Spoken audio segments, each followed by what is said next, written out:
Fala, peregrino! Seja muito bem-vindo aqui ao canal Fatos Maçônicos. E nesse vídeo de hoje, novamente, vamos falar algumas questões relacionadas às diferenças da Igreja Católica para a maçonaria.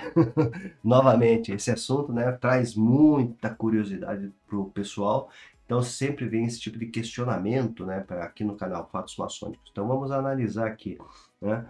Ó, parece, ó, é o Reginaldo Reis de Oliveira. Parece que é uma prática recorrente da Igreja Católica e dos católicos difamar, intimidar quem pensa diferente deles. A história conta com muita coisa terrível da Igreja nos primeiros séculos. Tudo isso para não perder o poder de manipular a mente das pessoas. Então você veja que interessante, né? Isso daí é um chamado, né? Aqui é um canal de maçonaria, assim, eu gosto de falar muito da questão da doutrina maçônica, mas esse tipo de observação deveria ser uma luz, né, para os dirigentes da Igreja de Roma, né? Como lidar com essa situação hoje em dia, né, que as pessoas têm muito mais informação do que tinham antigamente, né? E todos sabemos, né, é só observar a história, que de fato, como ele falou aqui, o Oliveira, como é que é o nome? Reginaldo Oliveira, falou que sem dúvida nenhuma, né, ocorreram muitas arbitrariedades aí no decorrer dos séculos por parte desta instituição, né, que é uma corrente religiosa, né, corrente fundamentada aí no ano zero, certo? No ano zero, por Jesus Cristo, né, que é Deus encarnado, né, falando já a questão da Trindade, né, Trindade, e se criou toda essa estrutura, né? E essa estrutura, com o passar do tempo, a gente observa, conhecendo assim, os concílios, né, que foram passando, né? As tomadas de decisão que foram acontecendo no decorrer dos séculos, certo? Que muitas vezes aí acabaram afastando, né? Tanto é que acabaram se criando outras linhas, né? Católico quer dizer universal, né? Mas se criou as linhas dos patriarcados ortodoxos, por exemplo, que eu gosto muito da linha ortodoxa, para falar bem a verdade, certo? Tem essa vivência mais próxima da divindade, né? Diferente da questão da Igreja de Roma, certo? E depois, posteriormente, aí surgiu aí o protestantismo, né, que é uma outra linha de cristianismo, que se criou assim várias. Então você veja, a Igreja Católica, depois a bula da infalibilidade papal, 1800, né, Concílio Vaticano II, então surgiram aí várias e várias linhas por conta dessas decisões que foram tomadas por parte da Igreja de Roma, né, que nem todo mundo concordava. Então é melhor parar e pensar, né, o que está acontecendo, certo? Senão o negócio, certo? Fora as condenações lá, começou lá no Papa Leão XII, 1730, né, contra a maçonaria, né, colocando a maçonaria como se fosse um clube de conspiração, né, contra a igreja. Nossa, os caras também é brincadeira, né, cara? Certo? Os maçons lá na época, lá, o Desaguliers, né, que era anglicano, daí os caras já ficavam, se o cara era protestante, né, o outro era presbiteriano, James Anderson, né, esses caras eram figuraças, né, proeminentes dentro da maçonaria lá no século XVIII, né, e eram protestantes, né, na verdade. Né, então o pessoal da igreja já olhava com, assim, de olhos atravessados, né, porque não aceita, simplesmente não aceita, né, a questão religiosa é essa. Né, é uma das diferenças, né, da maçonaria para as linhas religiosas, né? A maçonaria, ela se coloca como uma linha iniciática, certo? Ou seja, ela vai trazer uma influência espiritual para a pessoa, né, e vai dar a doutrina para essa pessoa começar a sua jornada, sua caminhada de maior consciência. Isso é o fato da maçonaria, certo? O objetivo é a busca da sua essência, tirar os defeitos, né, procurar tirar o máximo de defeitos que a gente tem. Isso aí a gente conhece como limite dos mistérios menores, conhecimento da essência. Né? Religião, certo? Você vai ter uma casta sacerdotal que também é iniciática, né? Recebe uma influência espiritual, certo? Cujo objetivo é cuidar da comunidade onde está inserida, né? Conduzindo aquela comunidade à divindade, né? Esse é o conceito sacerdotal. E daí tem a questão como é que é, da hierarquia, né? Você tem diáconos, padres, falando o mais rápido, raso, né? e bispos, né? Daí tem toda a questão lá dos cardeais, arcebispos, etc, etc e tal, né? Que são comandantes, que são títulos daí dentro da igreja, certo?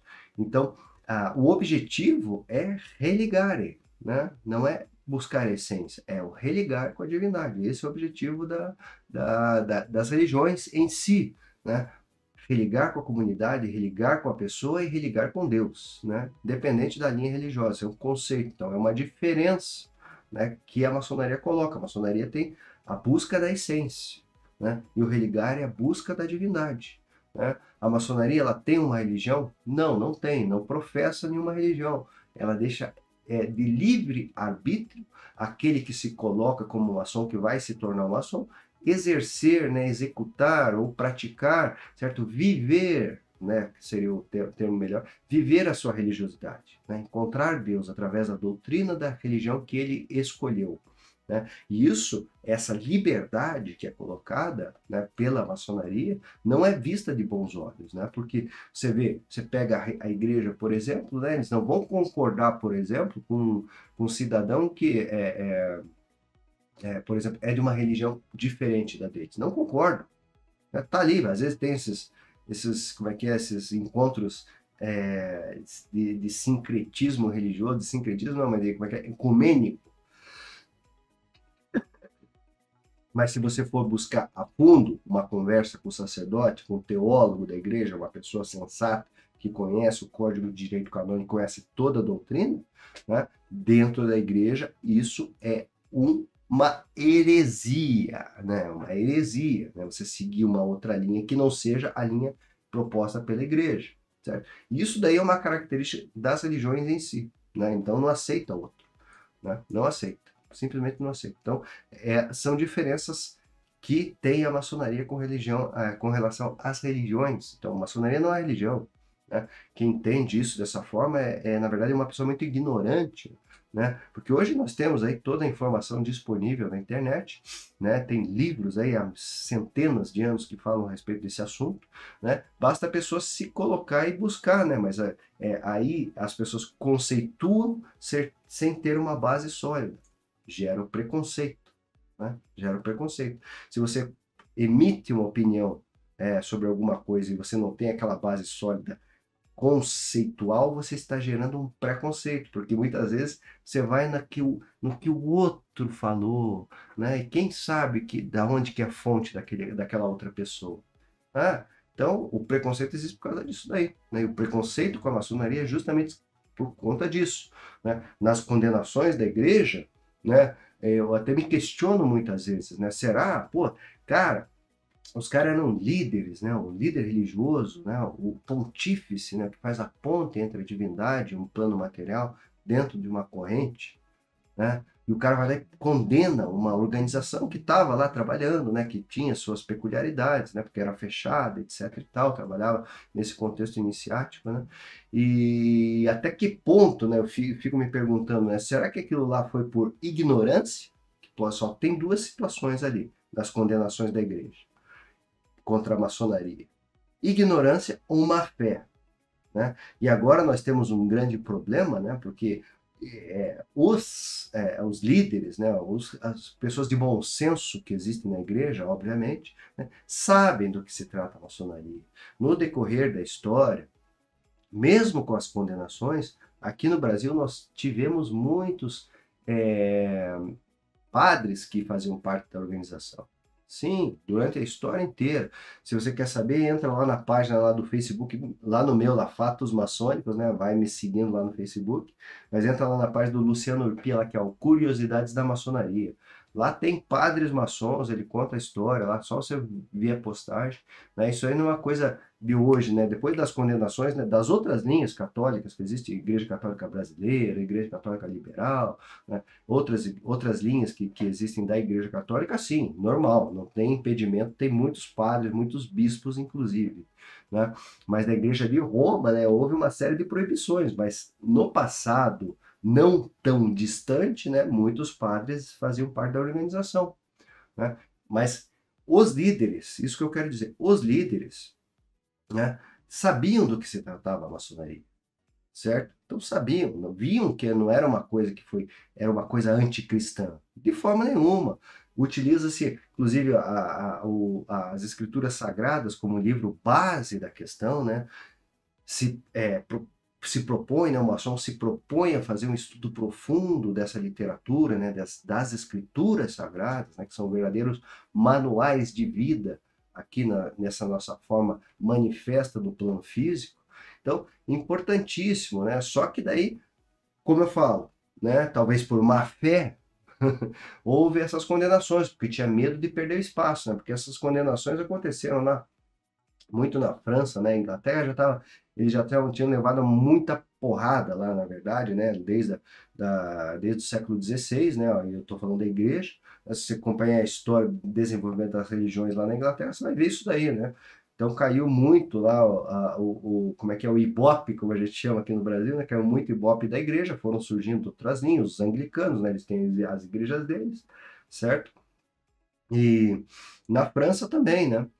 Na França eles queriam manter essa hegemonia, né? Porque já vinha uma questão da Idade Média que tinha os monarcas, né? Desculpe, estou muito ruim, cara. Tinha os monarcas e em paralelo vinha a questão da igreja junto, né? Nos feudos, nos reinos, etc. e tal. E eles não queriam perder espaço. Acharam que, por exemplo, os maçons ia ter mais ou menos uma história muito parecida com os templários que tinham lá atrás, né? Que virou um poder paralelo ali naquela ocasião. Né? Eu conto essas histórias, todos os meus livros, lá no meu site luismiller.com.br. Bom, então é isso. Essa é a minha opinião da questão aí que foi levantada pelo meu caríssimo Reginaldo Oliveira, certo? Espero que tenha compreendido essa mensagem, certo? Diferenças da religião, né, da Igreja Católica Romana, principalmente, da maçonaria, e o que decorreu aí o que decorreu é ótimo no decorrer, né? O que decorreu no decorrer dos séculos, né? Poético, né? Mas o que aconteceu no decorrer dos séculos? É só ver a história, só fazer uma pesquisa, não precisa ser nenhum iluminado para saber o que está acontecendo, certo? Nesse vídeo de hoje eu vou ficando por aqui e aguardo você no nosso próximo encontro. Um fortíssimo e grande abraço. Existem e você sabe bem disso. Para tudo é necessário planejamento. Já pensou em fazer um planejamento financeiro? Ninguém melhor do que uma pessoa tecnicamente habilitada para isso. Por isso que eu tenho uma parceria com a Palladio Investimentos e Recursos Financeiros. Consulte um dos nossos especialistas. Ele vai lhe apresentar um plano concreto de planejamento e investimento que realmente pode mudar a sua vida, através do consórcio imobiliário de altos bens e serviços. E se você não pensou nesse assunto ainda, faça uma consulta. Você vai ver que vale muito a pena. Use o código 7777 no WhatsApp aqui embaixo. Palladio Investimentos e Recursos Financeiros. Um negócio de irmão para irmão.